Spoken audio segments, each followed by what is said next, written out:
Hai semuanya, kembali lagi dengan Reno di sini dan masih bersama Redmi 9T. Udah sekitar 1 bulan saya dapat kesempatan untuk mereview HP ini, Redmi 9T, dan saya gunakan HP ini sepuasnya. Nah, kali ini saya akan membuat sebuah review yang cukup detail tentang testimoni penggunaan saya untuk Redmi 9T ini selama 1 bulan terakhir. Let's check it out. Nah, udah sekitar 1 bulanan saya pakai smartphone dari Xiaomi ini, yakni Redmi 9T. Dan saya gunakan sebagai daily, di mana aktivitas yang saya gunakan, aplikasi-aplikasi yang saya pakai di Redmi 9T ini, aplikasi yang tergolong standar dan beberapa ada aplikasi yang cukup berat, seperti game contohnya. Nah, kira-kira saya memulai membahas Xiaomi Redmi 9T ini selama 1 bulan terakhir. Oke, yang pertama yang akan saya bahas adalah secara bodinya. Nah, Redmi 9T ini memiliki layar sekitar 6,53 inch ya, dimana layarnya ini tergolong cukup besar. Bagi sebagian orang mungkin gak akan merasa nyaman dengan layar yang sebesar ini ya. Ini tergolong cukup besar, dan untuk orang yang mungkin tangannya nggak begitu gede, merasa kalau ya ini kalau misalnya digenggam ini nggak begitu nyaman ya. Tapi bagi saya untuk user di mana smartphone sebelumnya yang saya gunakan adalah smartphone yang layarnya juga tergolong layar yang gede, ini bukan sebuah masalah yang berarti. Apalagi dengan adanya layar yang gede ini dibarengi dengan baterai yang gede juga. Nah, untuk masalah layarnya aman ya. Kemudian untuk secara desainnya, nah secara desain dari Redmi 9T ini cukup elegan ya. Jadi ini nggak begitu kelihatan kalau ini smartphone yang harganya ini mulai dari 1,9 jutaan. Dan ini cukup terlihat elegan ya. Walaupun mungkin untuk warna yang saya dapetin ini warna ocean green ya. Warna ocean green ini tergolong mungkin akan terlihat norak, tapi bagi saya ini nggak ada masalah, malah cukup kece sih karena beda. Jarang banget ada smartphone yang warnanya hijau tapi sebagian orang akan bilang ini biru gitu. Apalagi kalau misalnya di foto ini sering lebih dominan ke warna birunya. Kemudian dengan aksen yang semacam bergaris-garis melingkar gitu ya, semacam radial gitu, tapi sepertinya teksturnya ini lebih kompleks lagi ya. Terus tulisan Redmi-nya ini hanya berupa emboss, jadi benar-benar nggak begitu menonjol banget ya. Apalagi kalau smartphone-nya dipegang kayak gini, ini tulisannya nggak akan kelihatan. Dan sekilas mungkin akan ngira ini smartphone flagship ya, karena kameranya cukup gede. Oke, kita kembali lagi ke bagian layar. Nah, di layar untuk Redmi 9T ini salah satu hal yang mungkin saya kurang suka ya, ini preferensi saya ya, adalah di bagian notch-nya, dimana notch ini kelihatan kurang nyaman untuk dipandang ya. Tapi ini bukan begitu masalah karena bisa kita tutupi notch-nya dengan di pengaturan ya. Jadi di setting kita bisa ngatur di atasnya ini ada warna hitamnya untuk nutupin notch-nya. Tapi kalau misalnya kita pakai sebagai daily gitu, kita nggak akan notice kalau misalnya di sini tuh ada notch-nya, karena jarang banget. Kita cuma akan fokus ketika di awal-awal kita hands on HP ini gitu. Selebihnya nggak akan ganggu sih, karena notifikasi juga nggak mungkin ada di belakangnya notch ini ya. Sesuai sistemnya pasti akan menyesuaikan seperti itu. Nah, selanjutnya yang akan saya bahas adalah di bagian kameranya. Bagi saya yang doyan cekrek-cekrek ya, doyan banget foto dimanapun, saya selalu mendokumentasikan apapun itu, karena itu adalah sebuah momentum yang mungkin gak akan bisa kita ulangin ya. Walaupun itu sekedar untuk foto makanan, kemudian foto ketika lagi dalam perjalanan gitu. Dan foto-foto itu nantinya ya tetap akan saya gunakan sebagai galeri pribadi ya. Nah, ini contohnya. Jadi dimanapun, walaupun itu fotonya itu tergolong ya biasa aja gitu, tapi kadang dalam foto itu ada sebuah cerita gitu ya. Nah, ini contohnya. Jadi ini foto ketika lagi di rest area di Salatiga di Jawa Tengah. Lalu nah, ini ketika saya dapat momen sunrise yang saya ambil menggunakan smartphone ini. Nah, ini ada watermarknya ya, Redmi 9T. Dan ini tergolong cukup cakep ya, dimana smartphone yang harganya ini cuma 1 jutaan sampai 2 jutaan itu bisa ngambil foto dengan pemrosesan image yang cukup keren ya, seperti ini contohnya. Jadi waktu itu memang awannya memang kelihatan kayak gini dan dia bisa menangkap suatu gambar yang real ya. Walaupun memang karakter warnanya yang diambil itu dia punya karakter tersendiri gitu. Tapi itu nggak begitu masalah gitu, karena sebelum diposting biasanya untuk saya pribadi selalu masuk post processing ya. Jadi jarang banget setelah foto itu langsung diposting. Jadi nggak ada yang masalah gitu, asal ketika ngambil gambar itu kita bisa ngambil gambar secara detail ya. Nah, kemudian untuk lensa-lensa yang lain ya, seperti lensa ultrawide itu juga cukup bisa diandalkan. Nah, seperti ini contohnya. Untuk gambar yang ini saya pakai lensa ultrawide ya. Asal cahaya yang masuk itu cukup, terus ketika kita ngambilnya itu tangan kita nggak tremor, dan kita bisa ngambil secara steady ya. Jadi kita tahan nafas dulu untuk ngambil fotonya, dan itu gambarnya juga akan bisa tertangkap secara tajam dan juga detail ya. Jadi intinya atau esensinya foto itu tetap akan bisa tersampaikan seperti itu. Kemudian untuk foto-foto seperti foto makanan itu juga tergolong fotonya yang bagus. Maksudnya kalau misalnya dia dibuat foto untuk makanan itu bisa banget diandelin ya. Nah, seperti ini ya. Jadi secara detailnya itu masih dapet. Nah, seperti itu kan. Nah, ini kalau misalnya kita zoom ya. Padahal ini saya nggak pakai lensa 48 megapiksel, tapi secara detailnya ini masih dapet banget ya. Nah, kuncinya itu steady tadi sama pencahayaan gitu ya. Oke, mungkin saya nggak akan bahas lebih dalam mengenai fotografi karena nanti akan terlalu panjang. Nah, selanjutnya yang keempat, saya akan bahas mengenai Netflix ya. Nah, di Redmi 9T ini ada sertifikat Widevine L1, dimana di sertifikatnya Widevine L1 itu memungkinkan kita untuk nonton film, salah satunya di Netflix itu dengan experience HD ya. Jadi kita bisa nonton film itu secara HD. Nah, ini saya akan kasih contoh ya.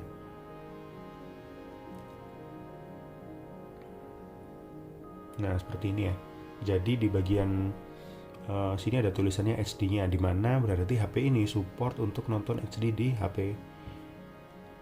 Di film ini support untuk ditonton HD di HP ini, seperti itu. Dan ini cukup nyaman ya. Sebagian orang mungkin merasa untuk nonton di layar IPS ini nggak banget ya. Tapi ketika kalian itu nonton, kalian nggak akan mikir kalau ini IPS atau enggak gitu, karena kalian pasti akan fokus dengan kualitas dari gambarnya seperti itu.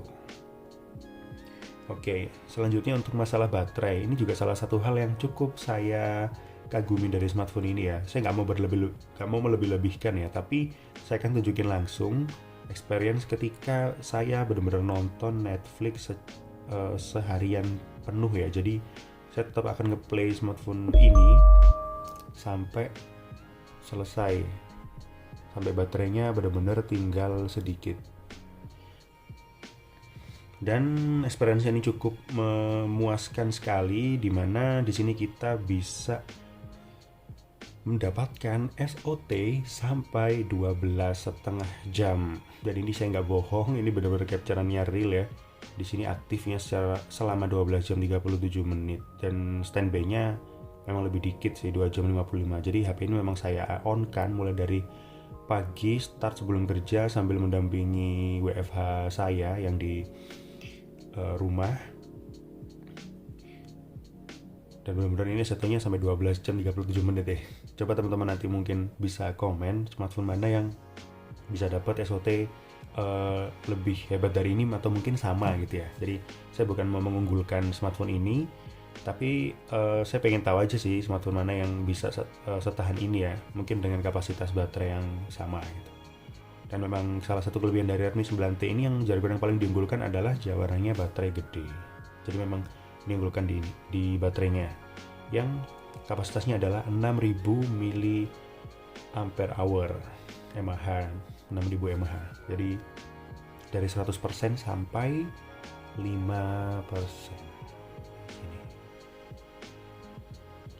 Nah, ini 5% ya. Oke. Nah, selanjutnya yang mau saya bahas adalah di sini adalah terkait multitasking ya.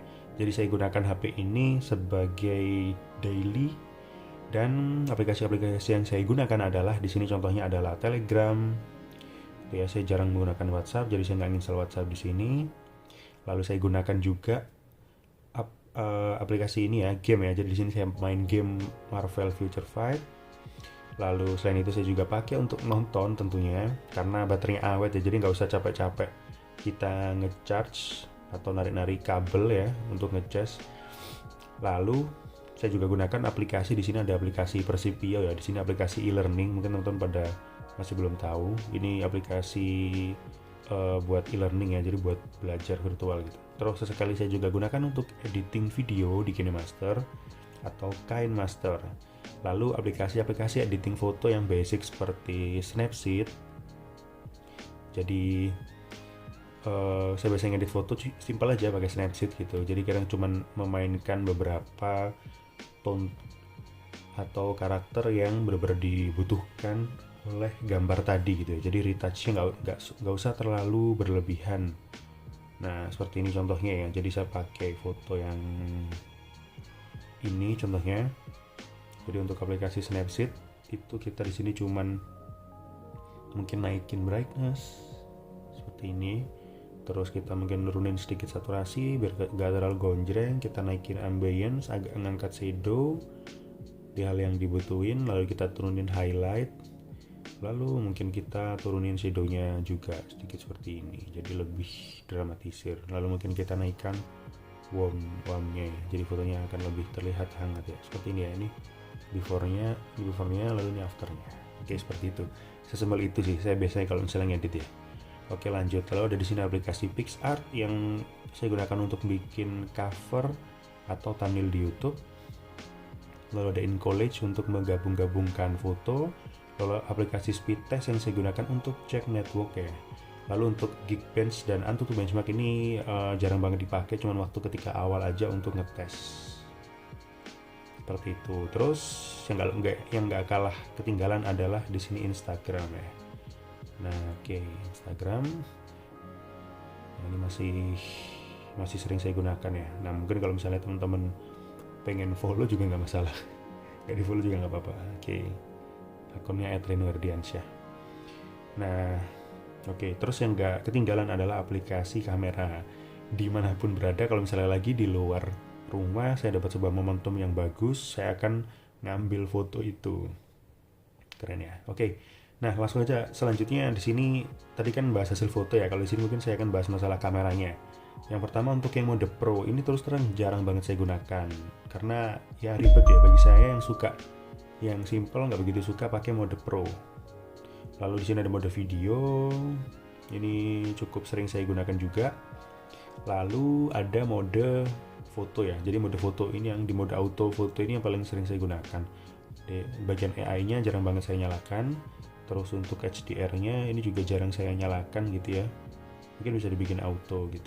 Lalu di sini kita bisa aktifkan untuk ultra wide-nya di sini 0,6 kali, dimana ini cukup keren kalau misalnya kita bisa mengoptimalkan ini ya. Walaupun sebagian mungkin bilangnya ini cuma gimmick, tapi bagi saya untuk 0,6 kali atau ultra wide-nya ini cukup bisa diandalkan.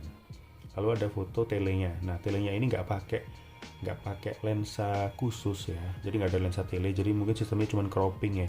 Tapi saya cukup sering pakai untuk lensa yang tele ini. Ini bukan lensa tele, untuk zoom 2 kali ini. Karena bagi beberapa kondisi foto tele ini cukup dipakai, jadi kita nggak usah pinch out atau ngezoom, tapi kita tinggal mencet aja tombol yang 2 kali ini, praktis. Lalu untuk mode potret ini juga cukup sering saya gunakan untuk ngambil foto-foto yang pengen saya bikin blur backgroundnya atau dibikin bokeh. Lalu selanjutnya di mode more di sini kita bisa foto yang 48 megapiksel, dimana kita pengen dapat foto yang lebih tajam dengan size-nya foto juga yang lebih berat ya, otomatis ya. Lalu untuk night mode ini juga cukup bisa diandalkan. Lalu short video ini jarang kepake juga, panorama ini juga jarang kepake. Lalu untuk ini kita bisa melakukan scan dokumen, ini juga lumayan jarang kepake sih sebenarnya. Lalu ada slow-mo. Nah, slow-mo ini juga cukup menarik ya, karena setelah kita ngambil video slow-mo itu kita bisa ngatur bagian mana yang dislomukan. Nah, selanjutnya untuk timelapse ini juga cukup jarang kepake ya, karena biasanya harus pakai tripod atau gimbal ya, atau stabilizer. Nah, seperti itu. Kurang lebih seperti itu untuk di mode kameranya. Dan cukup keren ya, karena biasanya saya fokusnya memang ke foto aja. Oke, mungkin sekian ya review singkat dari saya terhadap Xiaomi Redmi 9T ini. Semoga pemaparan saya tadi tentang penjelasan 1 bulan penggunaan saya bersama Redmi 9T ini bisa bermanfaat untuk teman-teman, dan semoga untuk teman-teman yang pengen beli ini bisa menjadikan sebuah referensi video saya ini, dan semoga ya bermanfaat. Sampai jumpa di video selanjutnya. Have a nice day.